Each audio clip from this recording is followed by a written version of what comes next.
We have detected gravitational waves. We did it. Amb aquesta emoció s'ha viscut des de la UIB el moment en què el director del laboratori LIGO, David Reitze, ha anunciat una fita històrica per a la ciència. S'han detectat per primera vegada ones gravitacionals. Les va predir Albert Einstein fa 100 anys i el descobriment, fet públic avui des de Washington, obre una nova era en la comprensió del cosmos. El grup de relativitat i gravitació de la UIB és l'únic grup espanyol que col·labora a la investigació LIGO en què participen més de 1.000 científics de 15 països.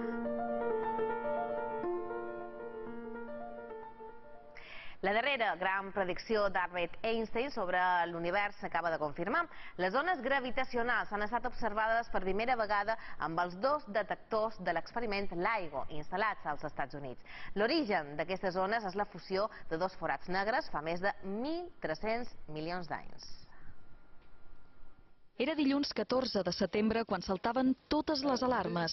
Les sales de control dels dos observatoris d'ones gravitacionals LIGO dels Estats Units enregistraven el col·lapse de dos forats negres, ocorregut fa més de 1.300 milions d'anys. Dos forats negres que estan ballant, estan enamorats i van voltant un al costat de l'altre i en un moment donat es besen, s'afonen i en aquell moment impressionant emeten una quantitat d'energia, una potència mai vista, quasi com des de l'origen del mateix univers. Amb aquesta passió ho explica la investigadora de la UIB, Alicia Sintes, que fa gairebé 20 anys que es dedica a l'estudi de les ones gravitacionals.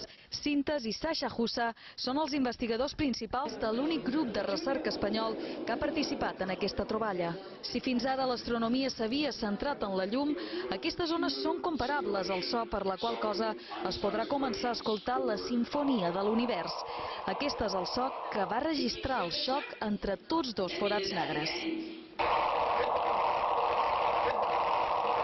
Ara, amb aquestes ones gravitacionals, teníem una eina més per poder observar l'univers. És a dir, si amb ones electromagnètiques podem veure l'univers, ara amb les ones gravitacionals podem escoltar. És com un sentit més, que ens aporta informació complementària d'events del que sabíem fins ara.